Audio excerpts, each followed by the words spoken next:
Today, I'm joined by Sruly Markowitz, the president and founder of Fast Track Digital. Thanks for joining, Sruly.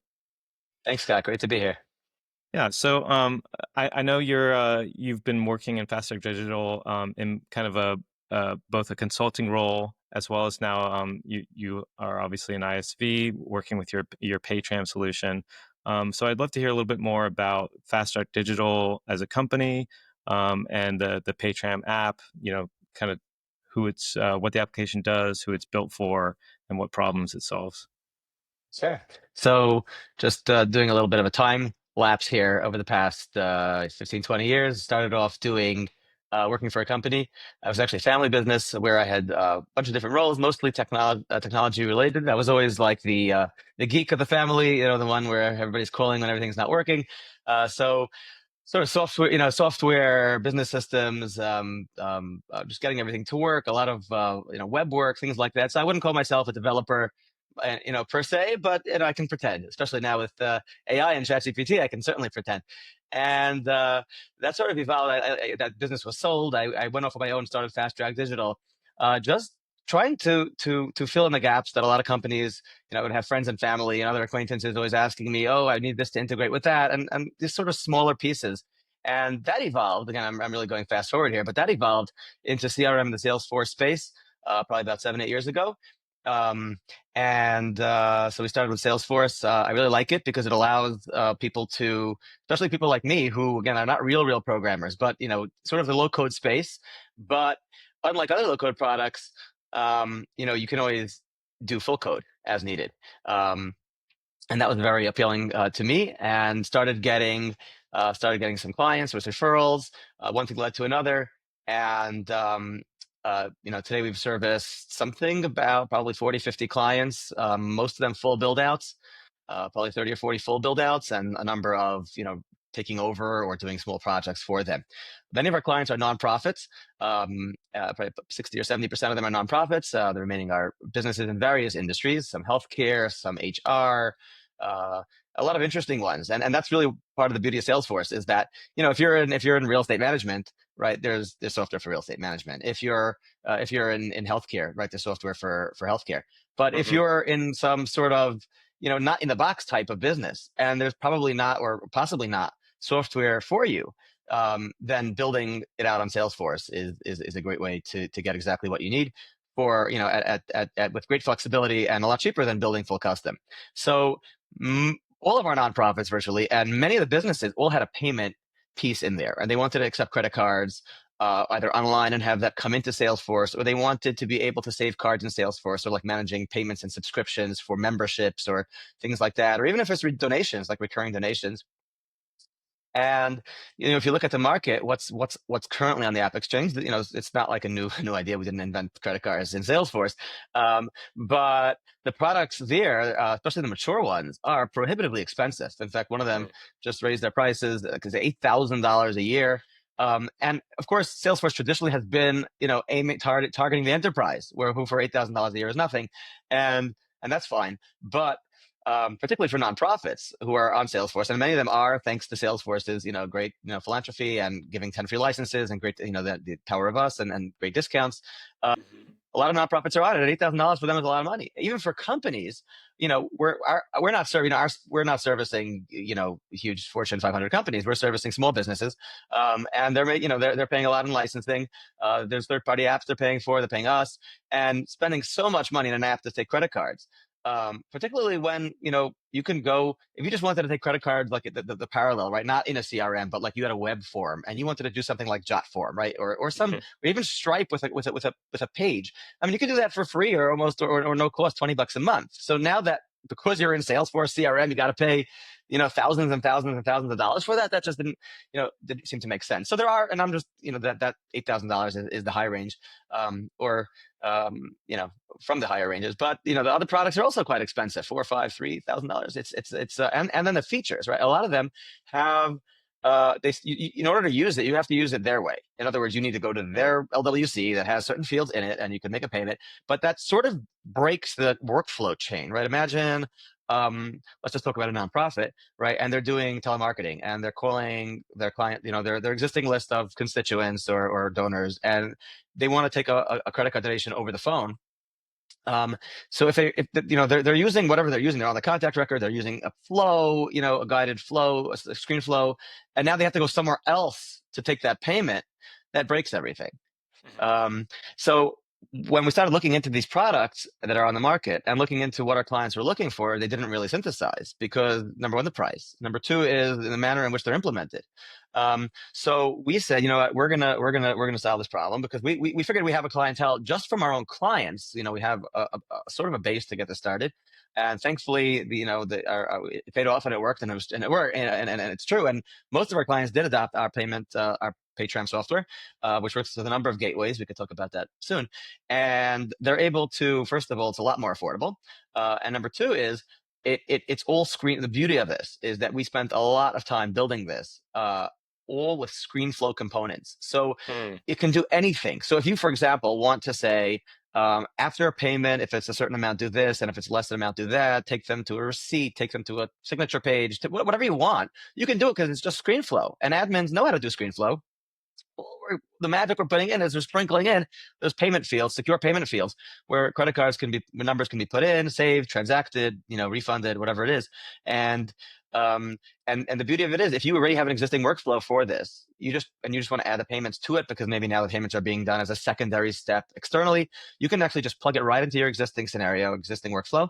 And if you don't, and you want to build something, you can build something where nobody has to leave the screen. They're going from step one to step two, whatever it is. You're taking their, and getting the payment in there, and any preliminary steps before the payment or any steps after the payment, even if they have nothing to do with the payment. It has to do with document generation. It has to do with creating records in Salesforce.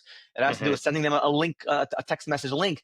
Whatever you'd be doing anyway in Salesforce, you can now do as part of your payment process. And anytime our clients come back to us and say, oh, can you do it this way and can you do it that way? And the answer is always yes, because it's all flow components and you can do anything in flow, as opposed to some of the other products on the market where you have to use, their LWCs, you can't change the forms, you have to go to their special pages, whatever it is, and, you're sort of stuck doing it their way, and that is not as good as doing it your way. So, that's really what Paytram, the two things, if you want to know the two main things, are that it's much more affordable, probably much better customer service because we're a smaller company. Smaller companies generally provide better customer service, and the fact that you can do whatever you want with it and implement it in whichever way you'd like. And that's really beautiful. And that's all thanks to the way we implemented it, with everything on the front end being slow components.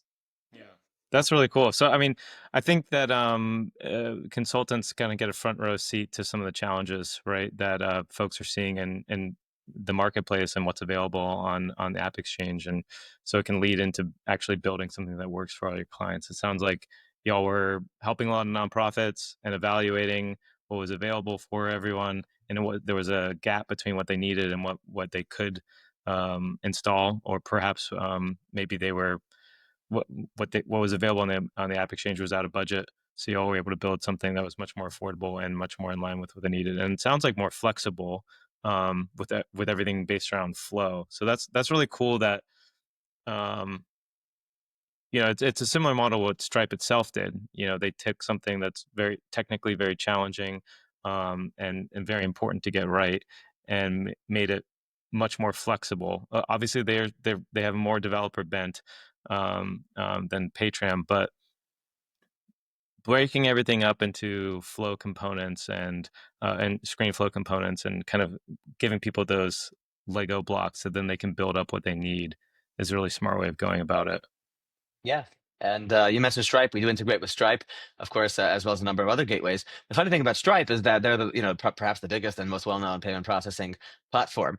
And they sort of payment processing and merchant services, right, was traditionally called. It's not a new thing. It's around forever since people are taking credit cards, and they just they're just the darling, right? And can do no wrong. And of course they have beautiful user interface, and everything.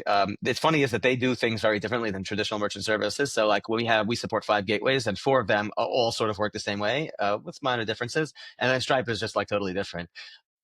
So Stripe does have that, very, as you mentioned, very developer friendly, great API documentation. And because it's so popular, anything you want to do with it, you'll find the documentation for. and some of the smaller gateways, even if, say I say smaller relative to Stripe, they're smaller. Some of them are still very large. Um, it's not that way. Although, almost always you can get what you want done. And we have clients all the time asking us for a certain, like, very unique or, not typical requests, how to do things. And most often we can do it within the frameworks of Paytram. But if it can't be, we can still do it in the frameworks of just, direct integrations, because we are expert in all of the APIs of all the gateways that we support. Um, we're able to do that. And a good example is terminal payments. Mhm. Most of the time, Salesforce is not being done. Terminal, again, just for those who are unaware, terminal means they have actual device, sort of like if you go to the grocery store and they're gonna say you scan up all your stuff and it's $150, $50, or I guess today grocery store is $250, not 150, and and there's like a little pin pad there, right, where you can tap your card, do Apple Pay, or so that's called the terminal. And there's all sorts of types of terminals. There's ones that are plugged into POS systems, like the ones that you have at your grocery store. There's ones that mobile ones that connect, have cellular capabilities, and those can be used on the go. You might, if you're making, let's say, for example, your pop-up store, or your a lot of nonprofits use this if they make an event, right? If they make an event and they want to take donations at the event, so they'll have one of these little readers. I actually have one on my desk right here, just to show people if they want to see what it looks like. All right, a little reader, and that's a Wi-Fi one, but not cellular, and they can take payments on that. So the issue is, of course, you can take the payment, but when you're starting off with Salesforce and it's CRM, the point is not just to take a payment. The point is that the payment should be applied to the correct, let's say, opportunity in Salesforce or whatever object and record you're using, to the correct contact or account. So what happens when you want to take in-person payments? From Salesforce, but you're using card present as opposed to, someone filling in typing it in a keyboard, and you want to use a terminal. So we can support that. We do support that for a number of our clients. It's not part of the core Paytram package, but we Mhm. can utilize the same objects, fields, and sort of workflow that Paytram uses, and we just build a little custom piece for them straight out of Flow, which can work with the particular gateway and combination of terminal manufacturer that they're using, because different ones have different ways that have to work. So we've done this a number of times. In fact, that's why I have this on my desk, because we're building this out now for yet another client, and it's really amazing. Like, they can be. We have a client that does. They use Salesforce in a traditional sense, with non-face-to-face customers, but then they do these events. Every week they're doing dozens of events all around the country, and at the events they're selling product. And when they're Mm. selling product, they want that they're creating opportunities in Salesforce. And what they're doing till now is they're creating the opportunities in Salesforce. And then they had like one of these square or stripe, a square, which is really handy. Great piece of software, great piece of great product, right? Software and hardware together. And they were taking their card, taking the transaction externally on that other device, and then manually having to go back into Salesforce and saying, we took this payment. And so it's Mm. taking so much time. Plus, if they ever have to now refund, they can't do it from that record. The customer calls up. You have all their Salesforce records in front of you. You can't make the refund. You actually have to Mhm. go reconcile that back to the Square or whatever provider you're using for the external payment, and then make the refund somewhere else. So by being able to take terminal payments within Salesforce, they actually can click a button on the opportunity, and it prompts the terminal. Terminal wakes up and says, "Okay, 150. The opportunity is $150. Swipe for $150. The customer can use the Apple Pay, or insert a card or swipe a card, whatever, depending on the type of card they have.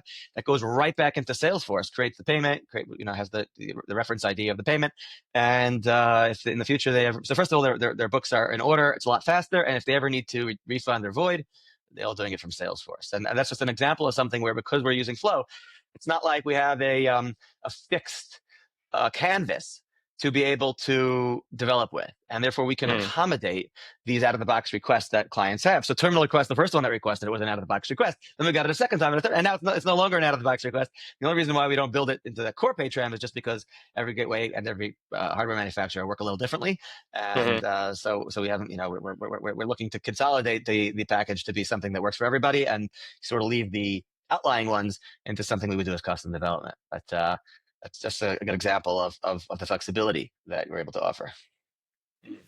Well, so your story is not unique in that a lot of consultants end up finding a recurring theme or pattern issue that all their clients face, and it leads to a product. What I do think that's unique about Paytram specifically is that most consultants then build that and they know it's going to work well for their clients, but there's not necessarily that validation that they're going to find product market fit. And so oftentimes you have to go out and maybe do some more customer interviews or prospect interviews and make sure.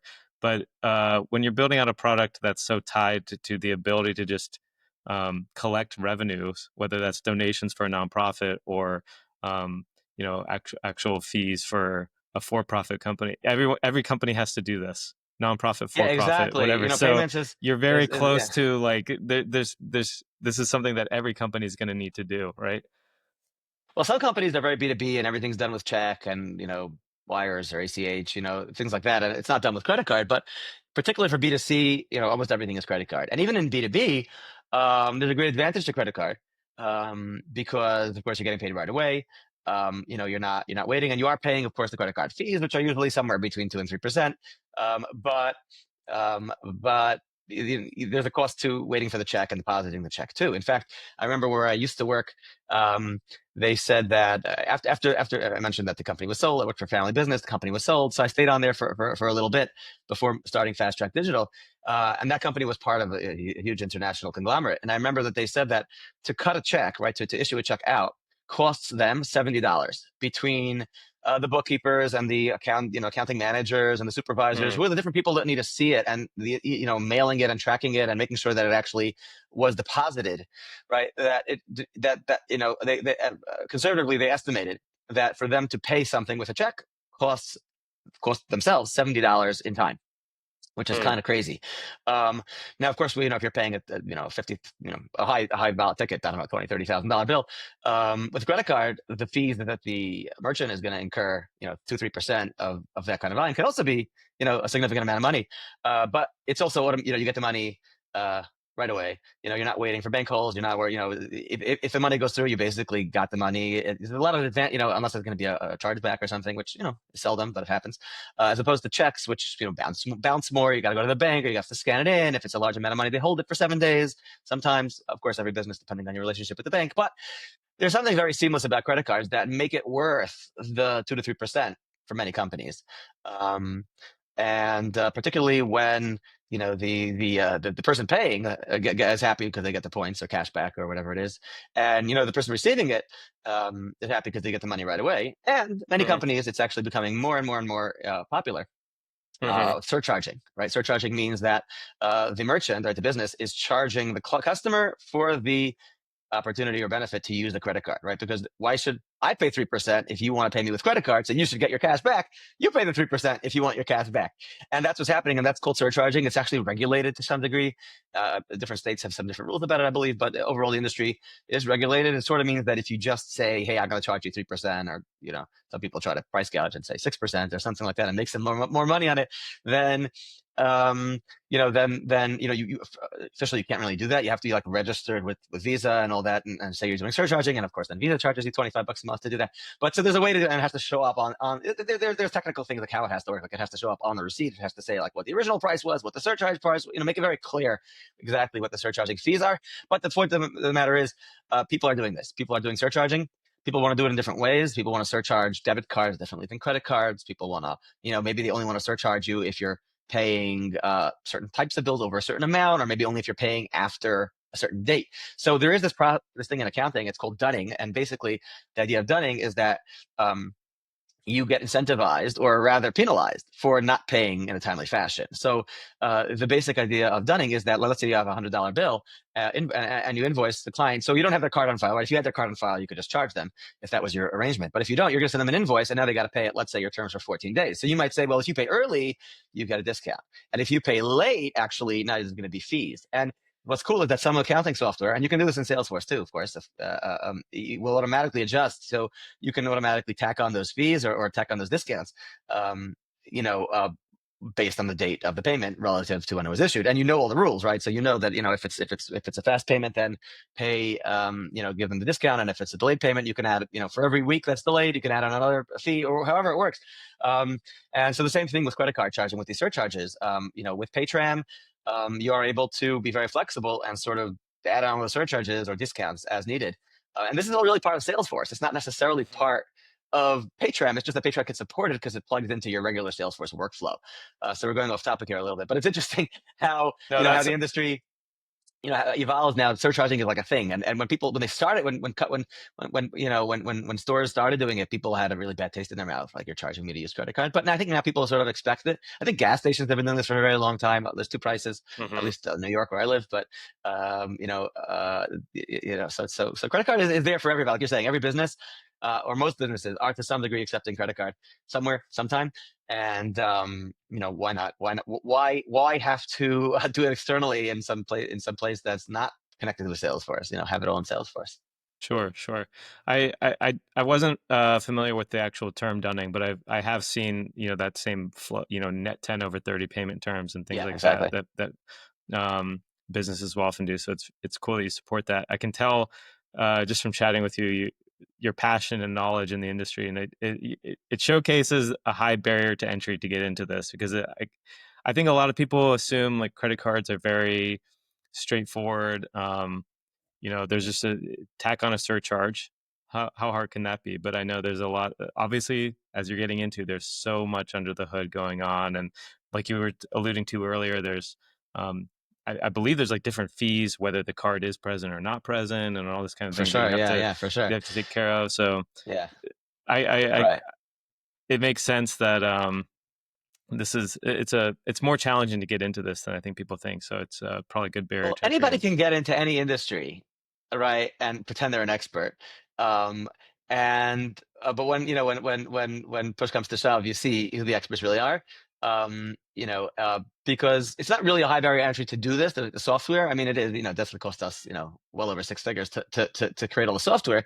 But supporting and understanding the needs, right? It's hmm really like it is more. It's more than just creating the software, because you really have to understand both in terms of like the accounting and billing departments, what they need. And then you have to understand in terms of the merchant service companies or the credit card platforms, what they need. Or rather not what they need, but what they, how to utilize their platform and their APIs to properly. And therefore, when you put that together, then yeah, you do need a broad knowledge of the industry. And thankfully, we have some great partners in terms of our gateway partners who are very helpful. I personally spent probably about a year doing research on the industry and everything before going public with this, just so I should, and I feel like I owe it to our clients, right? We're not looking to put out garbage. We're looking to have the highest levels of product and service, and by having this broad knowledge of the entire ecosystem, from the Salesforce point of view, from the accounting and billing point of view, and then from on the other side, the payment processing, merchant services point of view. I think that's very valuable to our clients. Yeah, wow, a full year. That's I was curious if when you started Paytram or started developing, you already felt like an expert in the field. It sounds like you had a lot of experience, No, I but didn't. you did a Yeah. lot of research over time Yeah, to. yeah, hundreds of meetings with different players all along the way. I mean, it's really complex. Payments. It's funny because, I sort of always give the analogy to email, right? Email. I mean, the whole world, everyone emails. Billions of people a day are emailing, and but if you actually know what goes behind the scenes, right? If you're an IT person and you have your own mail server, right? You know it's actually a huge deal. I mean, what happens from when you click send till the next person receives it in their mailbox? It's going through multiple servers. What has to go right for it not to get flagged by spam? There's just a ton that has to, but when somebody has an email problem and their email is not getting delivered, right? I'm sending you an email, you're not getting it. Like, what do we do now? It's very hard to debug that because there's just so many steps in email. So email is so complicated, but yet it's so ubiquitous. Everyone's doing it. So it seems like it's nothing. And, Mhm. accepting credit cards. I mean, everybody accept credit cards. I mean, right? You could have a kid with a lemonade stand with a square type of, reader, and they're accepting credit cards. So how hard is it to accept credit cards? And the answer is, so it's really not so hard to accept credit cards. It's just like when you have to do, things with it, or be in compliance. I mentioned the surcharging, this PCI compliance, um, which basically means that you have to deal with the credit card numbers in a safe way, both practically and also technically. Even going through encrypted servers and things like that, that's not enough. There are things that need to be done to be in compliance with the highest levels of security, because as we all know, there's data breaches, every 5 minutes or every 5 seconds rather. And, somebody who is not keeping their card number securely will eventually get breached, and those card numbers will be jeopardized. And there are these massive fines from Visa and something like $10,000 per card, I think, right? Mm. Um, and so it behooves everyone not to be storing their credit card numbers in Salesforce or in any system, in Excel or through email, which I've seen, you know, by numerous people, whether they, are currently our clients and we're formally doing something a certain way, or maybe by people who aren't our clients, but just because I'm in the industry, I've seen what people are doing.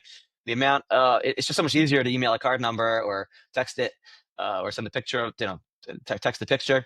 And that's just not smart. Emailing the pictures of cards, storing it in an Excel sheet. I mean, they say, oh, well, it's password protected. Everyone, that's, yeah, okay, that's better than nothing. But that's not really secure. So what we do in Paytram is we have, for all of our gateways that we support, and I keep on mentioning our gateways. So we support 5 gateways: Stripe, um, Authorized.net. So Stripe is sort of like the most ubiquitous out there. A lot of people use Stripe. You actually don't generally get the best rates with Stripe, Mm. but it's very easy to sign up with them. You get on board right away. There are some challenges if you're processing a high volume. It is a little scary because they don't really have amazing customer service, and you could get frozen, and then you don't know what to talk to, right? You're talking to you're talking to offshore customer service. There's no like phone number to call. You're really at their mercy. And that's not a great place to be in, but it is the most convenient, to get set up with. And overall, the rates are okay. And, great APIs and very, very accepted everywhere. All software that will have an Hmm. integration with payments will do Stripe. So that's why we do Stripe. Authorized.net is the oldest, and, I would call it the lousiest gateway today, but it is also, just because they're so old school. I mean, they haven't redone their UI in 30 years, probably since they launched. And it's just, they do everything, a very old way they do everything. Their API documentation is not great, but they are one of the oldest, and many people still use them, and so we support that as well. And then we That's support one of the three. few that I'm familiar with is Yeah. author. I mean, I know, of course, know Stripe, and I remember the very early days of AppExchange. Now with AppExchange checkout, it's a pre-built integration that Salesforce has with Stripe. But in the early days, checkout was actually backed by an application called Recurly. I'm not sure if they're still around or not, but and I can recall working on an application having to work with folks from authorized.net, and uh, I like Stripe. I'll put it that way. All right. Then we support what's called a Sola gateway, formerly known as CardKnox, Accept.blue, which is a great gateway. We have a great partnership with them. Um, and then USAE Pay, which I sort of like, Okay. is like, USAE is also bought recently by NMI. NMI is a huge gateway company. So I like them all, most of the, in various in various levels. But so we support those 5. But with all of the 5, what we support is called hosted tokenized fields. And what that means is that when you're actually inputting the card number in your flow, the form that you see that you're putting it in is not actually being loaded up by Salesforce. It's actually an iframe, um, being loaded up directly by the gateway, which means the Okay. credit card number is not actually going through anyone's servers other than direct to the gateway. It's not going through our servers, certainly not. It's not going through Salesforce, even Salesforce's servers. That's the highest level, because the gateways are all at the highest levels of compliance, of course. I mean, that's their business, right? They have to keep everything secure. So they provide people who want to enter cards with this mechanism to do it in the most secure way, which is going direct to them. So this is something that a lot of websites do have. If you're going to make a payment on a website, I'm sure many people are familiar with like the Stripe fields. It's a cool field because like after you type in the credit card number, it sort of like zooms out and it like shows you the expiration field. Like it moves the card number, only shows you the last 4 of the card that you entered, and then shows you the expiration. So that's like a Stripe field. The reason why it's like that, and the reason why it looks familiar, I think a lot of Shopify stores have this as well. The reason why it looks familiar is because it's from Stripe, and a lot of places use Stripe. But that's like a hosted tokenized field. They call it, I think, payment elements or something like that. And it's basically this form that they give you where it's the highest level of protection for everybody. And so many gateways do have this. Not all of them do, but all the ones that we work with do.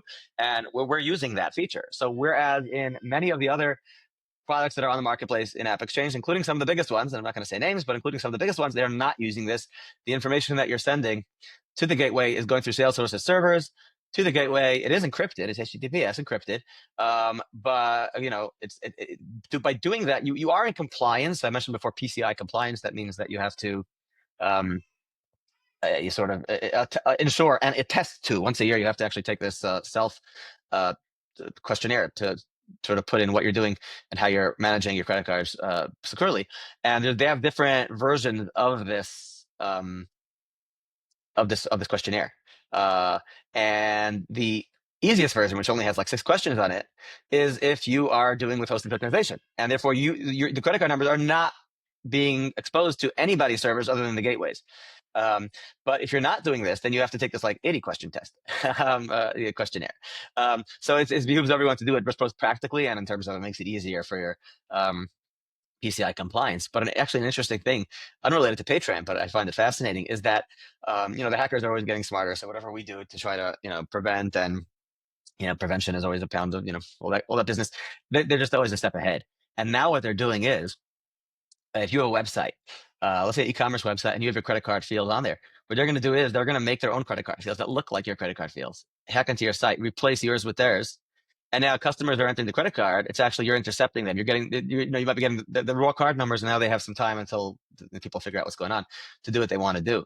So now part of PCI compliance is also to make sure, that your whole website is secure. And you need to, Wow. you're supposed to be, they want you to install scripts on your, monitoring on your website to see anytime a file was changed, right? If let's say the web page was changed, then so that, you should be alerted to that. And even though it's very annoying, there is a good reason for it. And in fact, I got about a year ago, I got a letter in the mail from an e-commerce company that I had once purchased, just for my house. It was a certain home item. I don't want to say what it was to protect the innocent, but it was a certain home item. There's a million of these stores online. I'll say what it was. It was window shades, okay, because there's a million of these stores online. So it was blinds, right? Blinds. So one of the blind companies, there's like 50 of them, right? And I got an email from them saying, we actually just discovered a data breach where our credit card form was compromised and replaced, and that's what happened. And this is a pretty big company, and this happened to them. And I thought it was so funny. I was telling all my colleagues and partners that we work with about this. And this was like when this first started happening, I guess. And fast forward a year later, PCI actually made it now mandatory that you have part of what you need to do is make sure that your website is firmed up, which is of course a hard thing to do. I mean, it's a whole different web development and software lifecycle and web hosting and all this kind of stuff is all much past the limits of what a typical even Salesforce development is or regular web development. It's like hard. So you have to really up your game and be really on top of it, or hire consultants that know what they're doing in order to make sure you're compliant and make sure that you're secure. Hmm. Well, so I want to get the timeline of this right. So you're doing obviously a lot of consulting with Fast Track Digital. What year did Paytram first get released? So there was actually a precursor to Okay. Paytram, which was not done in Flow components. It was all just regular Apex. It was actually Aura components, and it was pretty locked down in what it can do. So it worked with 2 or 3 gateways, and we had it released by a couple of clients, and the clients were like, sort of like, oh, we want to do this, we want to do that, and we weren't able to support them. So this is going back, I don't know, maybe middle of COVID, 21, something like Mhm. that. And after hearing these complaints and sort of seeing what's going on, and in terms of the flexibility that we weren't able to offer and certain things like that, and also it was like the problem was it was like a managed package, and like so what happens now when this client says like, well, after managed package, everyone's getting the same thing. What happens afterwards? This client saying, oh, I want it to redirect to here, and this client saying I want to add fields to the form, and this client saying that I want to be able to whatever, I don't know what, do some other feature. Mhm. Well, if we have to make it for one person, we have to make it for everyone. But what they don't want, like, how do we get everyone happy? And I'm like, Sure. we have to rebuild this. We have to rebuild this from scratch. Actually, what happened was it was an interim step, and that was we had a client who wanted something very custom. It was a new build out. It wasn't just payments. It was part of a whole build out. And I'm like, what? Our software can't do this. We're gonna make you a custom integration. So we did that. And in doing that, we sort of evolved into doing it through Flow. And that's where we've got this first idea of that we're able to do it in Flow. And I said, this is great. We're gonna rebuild our whole product. So it's probably about 2 years since we started. Since we maybe a year and a half since we rebuilt it. Mhm. And have it in the Flow components where it's entirely flexible. So our first version did have some of these limitations that many of our competitors have, but thankfully we were able to rebuild it, and our great engineering team was able to implement these hosted tokenized forms, which is a great trick because Salesforce is very limiting. They don't let you load JavaScript. When you have an app, you can't load external JavaScript. All JavaScript has to be in Salesforce. Right. Right. I mean, so there's a lot of limitations in Salesforce development compared to traditional development that we have to work with. And thankfully we have some really great minds and great talent on our engineering team. We're able to do this. and really implement it in the best way. And I would say that even though, so we sort of been in this space for quite a few years, but our current iteration is, let's say, we got on the AppExchange just about a year ago, actually, and Okay. but we were, we had it as a non-AppExchange package first for probably 6 months to a year before that. And would you say today, you're still doing consulting work at Fast Track Digital today? Has the Paytram kind of SaaS model overtaken your consulting business? Would you say that's the main focus for y'all going forward, or? No, certainly not. The opposite. I mean, the consulting business is still significantly larger by, like, 10 to 1 to Paytram, both in terms of the number of clients and in terms of, just in volume of business, but in terms of dollars. But the funny thing is that, when you're in when you're in the consulting business and you're dealing with a client, right? And the client could be giving you 10, 20, 30, 50, 100, $200,000 a year, right? Of work. So you have to deal with them with the white gloves and please and thank you. And, all that kind of stuff that you have to do when you're dealing with a big client. And Mhm. when you're in the SaaS business, um, so everybody that's doing that is like, oh, I wish I was in the SaaS business. You just get 1,000 people paying you $100 a month, whatever, whatever. I'm making up numbers here, right? And you got this business doing all this recurring revenue, right? Recurring revenue. Everyone loves to say recurring revenue, and it's great. You can forecast, and it's just recurring revenue. It's just like, right, that's the die. A couple of years ago, there was like a million, like probably, I don't know, about 10 years ago, when SaaS really, I mean, SaaS has been around for a while, but when there are all these books about how to make everything should be recurring revenue, right? I mean, your barber shop, you should do recurring revenue. Everything Yes. should be subscriptions, and there's truth to it, right? Because you have your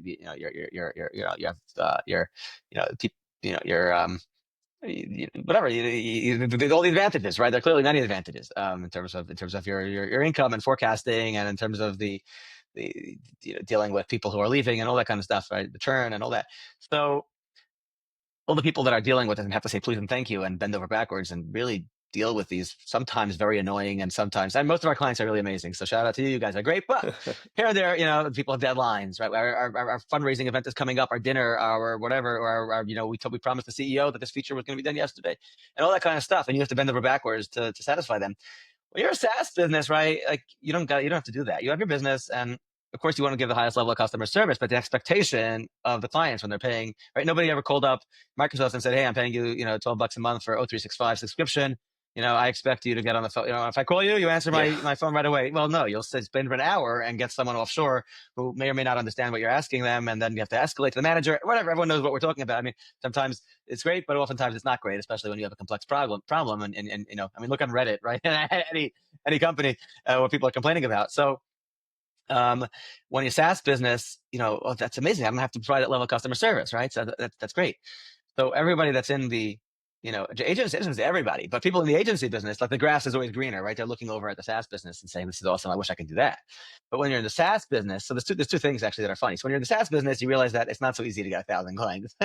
Right? It's hard enough to get 100 clients. And, Right. even to get 50 clients, it's hard. So we have our base of, like I mentioned, several dozen clients that are using this. And that was a great starting point. It made us able to really get, customer feedback, and be very on top of how it's going, because we're in control of the whole thing. Because we're not only providing them with the software, but we're also in deploying it for them and implementing it for them. And so we can sort of see any other things that need to be changed or optimized. And now, as we're getting AppExchange sales, getting referral change sales from our gateway partners, we're able to really help them and give great customer service on a high level, because we've been there, right? We actually do this as well. Hmm. But getting clients, you're getting one, a second one, and a second one. Okay, that's snowball, and it takes time. So it's not like I don't think anybody can, in a SaaS product, without necessarily spending millions and millions in marketing, which we're not doing. We're not doing anything on marketing, really. So to get that, whatever that number is that you need to have a successful business, 100 people, 500 people, whatever it is, it's not so easy. Like, oh, I wish I had a SaaS business to get 1,000 clients. They're paying me $100 a month, and I'm done. It's not so simple. That's first of all. But It's not so easy to just go sit on the beach with a drink in your hand. exactly. But the other interesting thing is when you're doing both at the same time, and that's complicated, because, right, we're in this agency model, and we're saying, oh, we have the SaaS, horizontal, vertical, whatever it is, we want to get into that. It's easy for us to do, right? And now we're not ready. We're not big enough to hire dedicated customer service staff, right, for Paytram. So the same project managers and people that are dealing with things for our agency business are also double dipping on that. So what happens now when we're dealing with this project? Let's just call it a $50,000 project, right? And somebody's paying me $1,500 or $1,800 a year for Paytram, is like, oh, I have a problem, and they're just, maybe they're not the most advanced Salesforce users, so they're having a problem, and it's really just a stupid problem, and they should know better. Or maybe it is a good problem, and it needs our skills and expertise to figure it out. But we have to deal with them because that's the, we have to service them. They're paying us that money and for the product, and we have to live up to our high level of customer service. But we don't want to because we're dealing with this big fun project that's 50 grand. Now we have to deal with this, it's annoying. So it's this, Hmm. when you have a dedicated team and they're dealing with that, so great. But when you're in this hybrid mode where we're agency and we're a Paytram SaaS, it's this it's hard to give the same level of service. And we really, really pride ourselves on our customer service. It's very hard to give the same level of customer service to the guy who's giving you 50 grand versus the place is giving you, under two. But we have to, because that's how you build a business, right? If we're gonna neglect them and say they're small, so we don't care about them. I mean, that's not what SaaS is about. SaaS is about that everyone's equal when they're paying you that, lower amounts of money. So it's a difficult transition until you get to that place that, where you're able to handle both in a way where you're not, grimacing when you get customer service requests. Have you found that being wearing both hats, agency and also as a SaaS business, has that made it challenging for partnering with SIs, or is that part of your is that a channel that y'all have tapped into? Certainly, that's our main channel that we hope to tap into, because a Paytram is, because it's so flexible. It's not like a 1, 2, 3 install, right? You actually need Hmm. to know Flow very well, first of all, Okay. and second of all, you need to set up named credentials, external credentials, proper permissions. There's all sorts of stuff that a newbie wouldn't be able to do. And Hmm. therefore, most likely this would be installed by an admin, and some, not just an admin, but even a relatively experienced admin. And so, for the admins, this is great, because if I'm an admin and I have a client, and I have a client, or I have an agency doing consulting, and I have a client that wants payments, um, I'm happy because it's more work for me, right? I need to configure it for them. As opposed to if it's just 1, 2, 3, so I install it for them and now they do the rest. So there is the benefit, because it's so flexible, that gives the opportunity for the SIs to implement it. Number one, just for the benefit of the customer, but number two, that's Hmm. worked for them. So that's beneficial. Um, and the funny, so I don't think people look at us like as a competition. If that's what you meant, that like, oh no, like this other agency, we don't want to use their software because maybe then they'll steal our client. We Hmm. do have this very firm distinction between this Paytram and everything else we do. What we tell people is, we have full documentation. You can install Paytram. Your admins can do it. If you can't and you want us to do it, we'll do it for you. And that now becomes a little bit of a gray area, because just in terms of who's doing what, because often what they want in their payments is not just a matter of a basic configuration. They want it to be sending emails and creating alerts and creating records in Salesforce and sending out DocuSigns and all that kind of stuff. And really, we're like, why don't we just get you started and your admins will take over, because like you already have an SI partner, that's doing this. Right. And what we're seeing more and more is that they don't want to, they're afraid, or whatever it is, then they're coming on to us um, to do the whole thing, including things that are really not related. They're somewhat related to the project, but not related to payments per se. And it's pretty funny how that's coming out, that where it's really the opposite. Like, I would think that they would want to not want us to have exposure to their clients. Like the other SI should not want us to have exposure to their clients, out of fear that we're going to sort of, do too good of a job and make them look bad. But that's not what's happening. They are more than happy in most cases to give us the work to do it, including things that are, like I said, ancillary to the payment processing part of it. I Many people wonder if probably don't even know perhaps, also. yeah, I wonder if perhaps, I mean, I think sometimes you talked earlier a little bit about PCI compliance and the challenges there. I think maybe some agencies start getting wind of requirements related to payment transactions, and that's just the third rail that they don't really want to start touching. And Right. probably Scary. they're happy to just, yeah, they're probably happy to hand that off to you. So it ends up creating a nice moat for you, Yeah. for you and your Yeah, it business. is. So really, it works both ways, right? I mean, on one hand, we're hoping that Paytram could lead us to business in the consulting space, right? When people see that we can implement things in a really robust and great fashion, they'll want to use us for implementing. additional things as well, right? So that gets into like, so then the SIs will be scared of us. But we're not trying to poach clients. It's up to the client. But on the other hand, it's the other way as well, and that is that if we have clients that we're doing work for, since many clients would benefit from payments, we have a front row seat to that, and we're not reliant on other providers and things like that. So it really is a multi. They cross sell each other, and the we've been doing the agency part for I mentioned a number of years, 7-8 years now, and the Paytram for just about 2, so maybe 2.5 if you count the previous version. And so we're still learning, we're still trying to um, hone in on the best way to scale. Hmm. um, of course, we're being on the AppExchange is a great way to gives you legitimacy. Right? That's the other way. Even if we didn't sell Paytram at all, just the fact that we're on the AppExchange, when I'm talking to potential clients, I can say, yeah, we're actually, we're the real deal because we're even on the AppExchange as a Salesforce. We make software for Salesforce, right? Hmm. We're certified by Salesforce, and to make software for them. So gives legitimacy. I mean, thankfully, most of our clients, think we're legitimate without that because of the referrals that we get or testimonials or things like that. But just as an added bonus, that being a software partner with Salesforce does give us Hmm. that legitimacy. I wonder. So you mentioned how the application is built up using a lot of ScreenFlow components, and I'm curious if you mentioned also you're not investing too many dollars currently in marketing. Something that I see a lot of folks talking about these days is product led growth as a channel for um, increasing revenue, and I'm something I see oftentimes like on Stripe checkout pages and things like that. You'll always see powered by Stripe in the corner. Is that something? Um, the ScreenFlow components, I imagine there are many use cases where folks are essentially putting their ScreenFlow into like an Experience Cloud site, right? Exactly. So someone outside their company it's not someone entering in the customer's credit card. It could be the customer entering it directly. And since Salesforce is such a large player, I imagine there are many customers that go through the flow, and their company also uses Salesforce. So I guess I'm curious if y'all have a powered by tagline or anything like that in your screen flows to help You kind of hit the nail on the showcase. head. You hit the nail on the head with that question. We don't do that.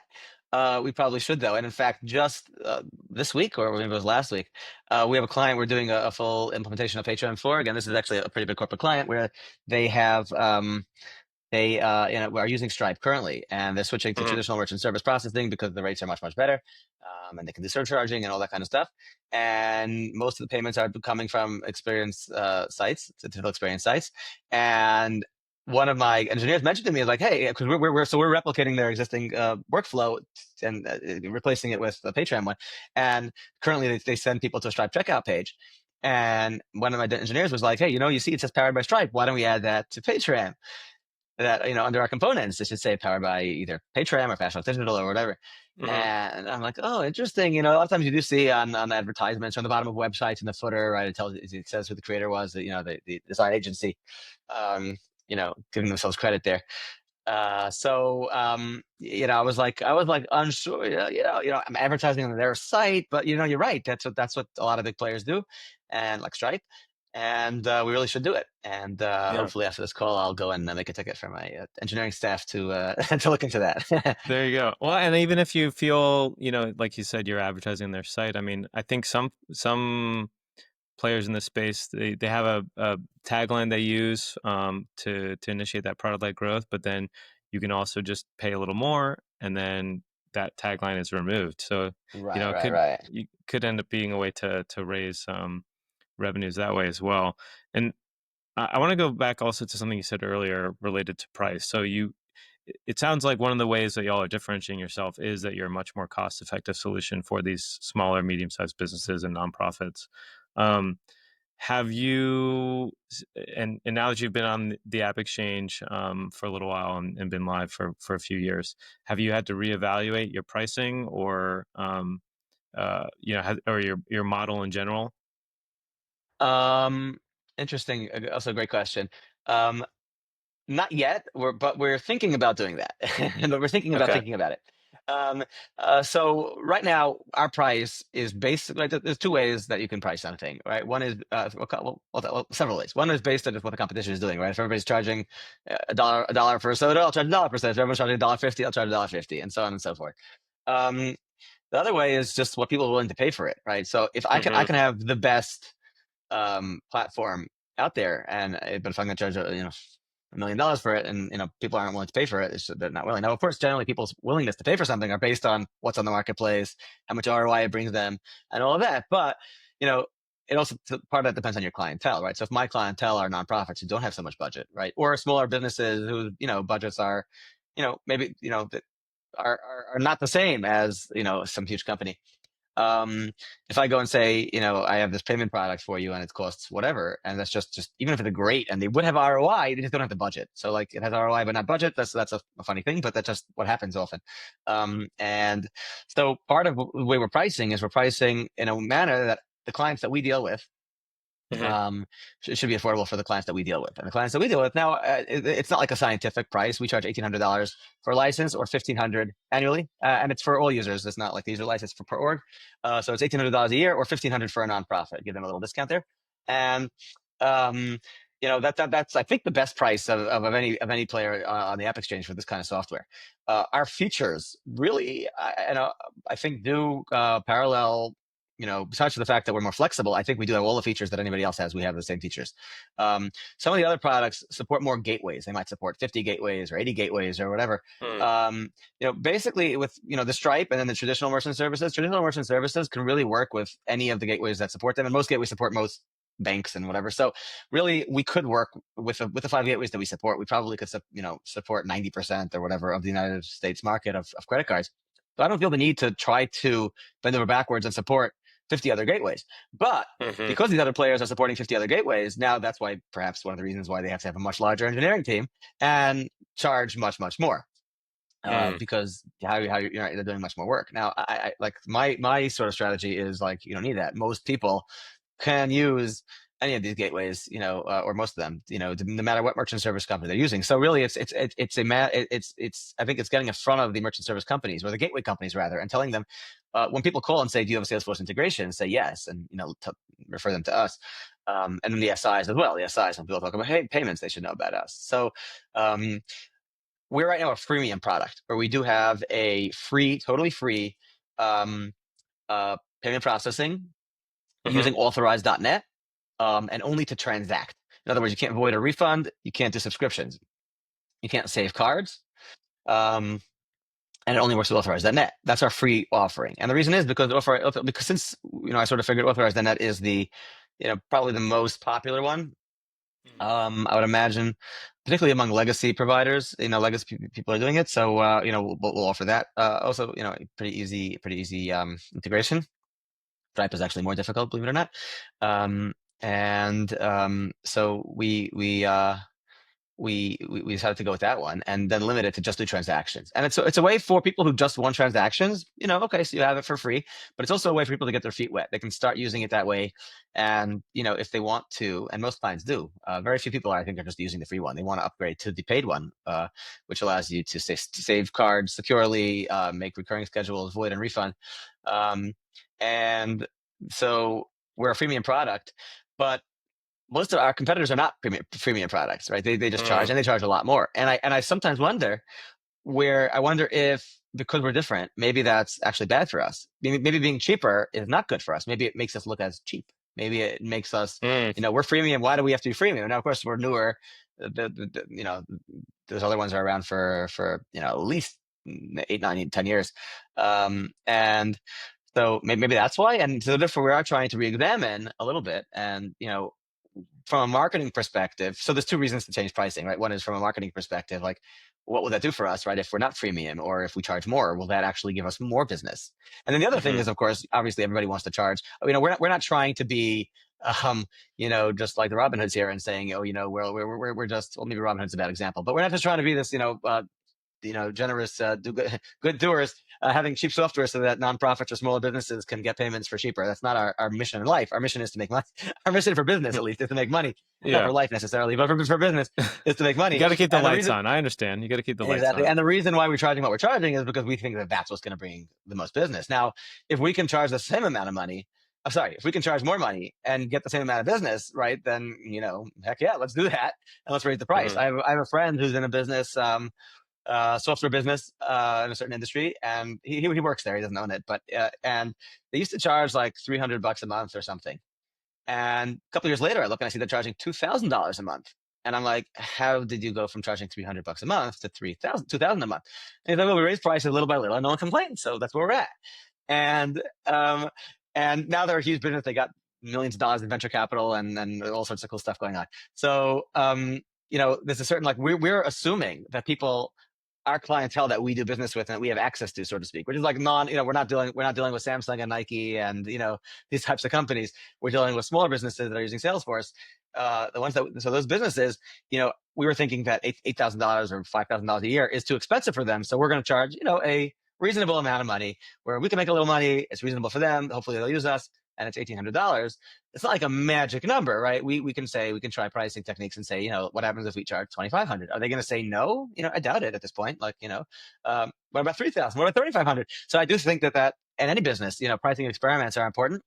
For us, I think it's actually even more important because I have a feeling that our low pricing is hurting us and the freemium Hmm. perhaps is hurting us. And I can't prove it unless we do this A/B testing kind of thing. But that's something we're going to look at in the future. That's probably that sounds like a good experiment to run, and that's a good point. That sometimes, from a marketing standpoint, lower prices doesn't lead to people feeling like they're getting better value. It leads to them feeling like they're actually getting a worse quality product, and it sounds like that's the exact opposite happens to be the case with Paytram. All right. Um, well, I want to mention, so Peter, AppExchange Whisperer, shout out to Peter, was the one that connected us. So I know, with working with Peter, AppExchange is probably a core part of your strategy, and I'm curious if you have any specific changes or tactics and strategies you've applied to your AppExchange listing that has helped you see more growth over time and more lead gen. Yeah, so working with Peter is great, particularly because he's able actually to demonstrate, and it works. What he's doing works. So just to recap, when we were on the App Exchange, we were if you search for credit card, we were like number like 55 or something, or credit card processing and these kinds of things. We're like number 50, way down. If you scroll way down, and of course we I don't know if we got any bites from that. Most of our business was and still is coming from referrals from the gateway partners that we have. And so what we engaged Peter to sort of do a review of our AppExchange listing and ancillary things. It's not just about the AppExchange listing. It's it's your website. It's a bunch of things, Hmm. primarily AppExchange, but it's other things as well. And Peter recommended a number of enhancements and changes, and we've implemented them, most of them. And now we're number one or two. We keep them bouncing back and forth to number one and two. Wow. It's that which is 55 to one or incredible. two. Yeah, so that's incredible. First it was like 13, and then to 8, and then to 1 or 2, just within a matter of weeks. So certainly Peter knows what he's doing in order to sort of like SEO, right? So like SEO. The funny thing about SEO is that most SEO people actually can't demonstrate any sort of success like this, and in fact, most of them. The funny thing is, you'd ask them like, well, if you're so good at SEO, where's your listing, right? If I search for SEO, are you going to come up? And the answer is no. Of course, they're not going to come up. It's such a competitive industry that it's not going to come up for. Maybe it'll be on page 100,000, maybe. Even if you search for like Hmm. SEO, let's say the person's in Houston and you search for SEO Houston, most likely the person that's, who's the self-proclaimed SEO expert, that's the first question, right? If you're claiming to do SEO, where's your listing? And Peter really puts his money where his mouth is by, we actually did get to number one. And however, I will say that's not it. Being number one doesn't necessarily mean we're making lots of money, because even though we're number one now for a number of weeks, there's still there's still more work that needs to be done to get people to actually click on a listing, inquire about the listing, and then close the deal and Hmm. get their questions answered. So the so now we're working with Peter sort of to I actually just updated it yesterday. To a certain degree after meeting with him again. But is doing more competitive research. In terms of the features that we're highlighting, in terms of the terminology that we're using. It's not enough to necessarily be on the AppExchange for a search term. In a high position. Also consider this, right? Our competitors have been around for a long time. They have hundreds of reviews. We have 3 reviews. So on one hand, that makes it all the more astonishing that with 3 reviews, we're able to get ahead of people that have 250 reviews and have been around for 10 years. On the other hand, if you're looking at those tiles, right, when you do a search in app, everyone comes up as a listing in like a little box, a tile, all right, and you see us with 3 reviews, and then you see there's a 250 reviews with we are 5 stars, 3 reviews. Somebody else has 4.9 stars, 250 reviews, right? What are you going to be more interested in? Hmm. And I think that still people, even though we might be ahead of them or a couple of rows ahead of them, at the end of the day, when in terms of the listing positioning, at the end of the day, when potential clients look at it, 250 reviews means you're a mature product and everyone's happy with you, especially if you have 4.9, 4.8, 5, 4.95 stars. So very nice. We have 3 stars, three 5-star listings, reviews rather. Uh, it's still a competition, even if we're ahead of them on the listing positioning. And it takes time to get reviews. First of all, if we were, even if we were to get 100 reviews today, I think that then, Salesforce would assume that they're fake and, not count them or whatever. So getting reviews just takes time. And, we reach Hmm. out to our clients, we ask them for reviews. Thankfully, they're, as far as I know, they're all still using us and happy with us in terms of a product. And they will leave the reviews eventually, but I'm only reaching that, I'm sort of, it's paced, a couple of months asking them. And, so it will take time to get to reviews. Now, I'm not saying that more reviews is the only thing that counts. First of all, I don't know enough to say that, but probably there's some magic number, right? Where if you have, let's say 50 and the other guy has 250, maybe 50 is still enough, right? But if you have Hmm. 3, it's not enough. So is it 50? Is it 40? Is it 10? I don't know. But, getting reviews is certainly important because that gives you that legitimacy that people want to see. Um, and but certainly, it is a little magical how with knowing the algorithms and things like that, how he's able to promote us, and we're thankful for that. Yeah, very cool. Well, I want to be respectful of time. We should probably start wrapping up. But before we do, I did want to ask, obviously you've been in the Salesforce space for a long time, and now 3 reviews or not, I think it's clear that Paytram is a very mature product. But I think maybe a lot of listeners are much earlier in their journey, perhaps even brand new to the Salesforce ecosystem. And I was curious if you have any advice you'd give to someone just starting out on building out their an application for the AppExchange. Sure. I'll say, even though we have 3 reviews on our Paytram listing, we have about 40 testimonials on our website, ftdigital.com. And so, that I am. It's not like I feel, you know. Deficient, and we have the, I think our clients think we're great. It's just a practical matter of doing it. We don't have self-esteem problems because of that. That's what I was looking for. Self-esteem. Self-esteem is healthy. But in terms of what to look for, I think that, um, um, and I would say, with the humility that we haven't made it yet, right? We're still there. It's not like we've done it and I'm looking back, and we're not at the top of the mountain looking down giving advice. We're sort of like, still at the bottom, but a little higher than maybe some of the people starting out. I think So, that makes take. advice even better, honestly, to have to get advice from someone. I think it's good to have mentorship from folks that are ahead of you in the journey, but maybe not too far ahead of you, because Mhm. especially someone who was building a product for the App Exchange when it first launched. Those are very different days, very different market, very different ecosystem than today. So, in some sense, advice can get a little bit stale, I think, if you get too far Got it. ahead in the journey. So, actually, I think you're very well positioned to be Got talking to it. someone. So there's really I think 3 or 4 points to it. Number one is in terms of like just working with Salesforce. So we love Salesforce, of course, because they're an amazing platform. But of course, there's a million things to hate about Salesforce too. And so in this case, for the benefit is that all Salesforce wants to do is make money. And therefore, if you have an app and that doesn't go against the policies or terms or whatever, they'll take you as an ISV partner. You don't have to, the threshold for that doesn't seem to be too high, right? If you have a good idea, I mean, in fact, if you look at the App Exchange, although it's not as bad as, let's say, the Android Play Store with the level and quality of apps that are there, right? There are sort of if you can write code and pass the security review, you can have an app, and that's why there are many 1 and 2 star apps. So that's not a big deal. You just sometimes it takes right to get the right rep, and these reps switch every 2 weeks. They're on first they're on vacation for a month, and then because Salesforce has a liberal vacation policies, and then when they come back, they get changed to a different position, and you get a different rep. So you never want the same rep for more than a couple of weeks or months straight. But in any event, you have your rep, and you get your business agreement with them, and you're able to now make your software. But then the hard part is passing the security review. And part of what's annoying about it is that when you do what you think you have to do, and particularly for payment processing, right, where you're dealing with API integrations, you're dealing with sensitive information, not so simple to pass the security review. And I'm not embarrassed to say we failed multiple times before we passed. Very Part of common. it is you really don't get good support from them. Now they do have this office hours, or I forgot what they're called, where you could actually make a meeting with somebody. It's like you have to book like 2 months out because they don't have that much availability, and a lot of people want to do it.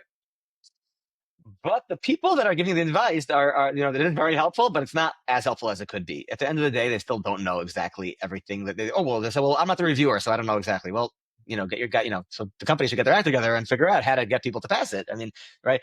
People are not looking to make, damaging software or software that has holes in it, for a security perspective. So give them what they need to know, you're even charged for it. Like, just give them what they need to know to get it to pass. Don't make them guess. And Salesforce wants you, they make you guess. Now they do charge $1,000 every time you submit it again. So I guess there's a reason for them not to make you guess. But the fact of the matter is that it is difficult to pass that, and getting somebody who has done it in the past, or getting the office hours, or coming up with out of the box ways to get what you need to get. And of course, every software is different. If you're a simple software not without API integrations or something like that, then it's much easier. But like with us, we're loading, the external JavaScript is a problem. APIs, payments, it was difficult. So that's Mm. just, I think, the hardest part. Of course, the whole thing. I mean, that definitely took us many, many months. And don't forget, we don't have a dedicated engineering team dealing with this. It's the same engineering team dealing with our other clients. So we're sort of like doing this in tandem, and we don't have, it took a long time to get to it. That's number 2. Number 3 is like your AppExchange listing, right? And someone like Peter, was really great. Definitely could recommend him. But just really doing the competitive research and knowing what you want to put on your listing and things like that Mhm. is important. And then number 4 is just your overall marketing. So AppExchange just does one piece of the puzzle, and depending on the industry and segment that you're in, it may or may not be your biggest referrer of business. You might find other better, cheaper, whatever, more effective referral partners. So having a marketing plan, we have a website. A website is not a marketing plan, and we haven't done this marketing plan part yet. You mentioned partnering with SIs. I would love to do that more. And like I said, we have plans for these kinds of things. Thankfully, we do have a core group of clients from our referrals and our existing client base from our agency. But for someone who doesn't have that, and they just want to create an app for Salesforce, that would be very difficult, because getting your first, like I said, getting to 1,000 clients, once you have 200, probably from 200 to 800, I'm sorry, 200 to 1,000, right? Getting those 800 is probably easier than getting from 0 to 50. Mhm. Because that each one is painstaking. Once you're a brand, you're out there, people know about you, people refer you. It's a snowballs, of course, like anything, it snowballs. So I would say, try to do something to get your core, some core numbers, so that you're actually, just to get to 10 can be so hard, and you Yeah. feel devastatingly lonely, until you get that, and like, why is something wrong? Why aren't people using it? So being able to, we know our product is marketable. We know that it's a use, and it's good, and it works, and it's very flexible, and all that. So we know that for a fact. So any Yeah. questions we have about why we're not selling more, these are marketing, sales, business questions, not product questions. Mm. Yeah, getting that flywheel in the early rotations, getting the flywheel started can be very difficult. But well, thank you so much for this conversation. I think it was super valuable to listeners. Surely, if folks want to learn more about Fast Track Digital or Paytram, or get in touch with you directly, where should they go? Sure. Feel free to email me directly, Sruly, SRULY, at ftdigital.com. So you can do that, or you can go to our website, ftdigital.com. We also have paytram.io. It's on the Fast Track Digital site, there's a link to Paytram as well. And we have contact forms on there. If you don't remember my email, it's fine. You can just fill out the contact form, and we'll get back to you as well. Great. Well, we can add those links into the show notes as well. But thank you again. Really appreciate it, and we'll chat soon. Awesome, Scott. Thanks so much for the opportunity. Take care. Thanks, really. Bye bye.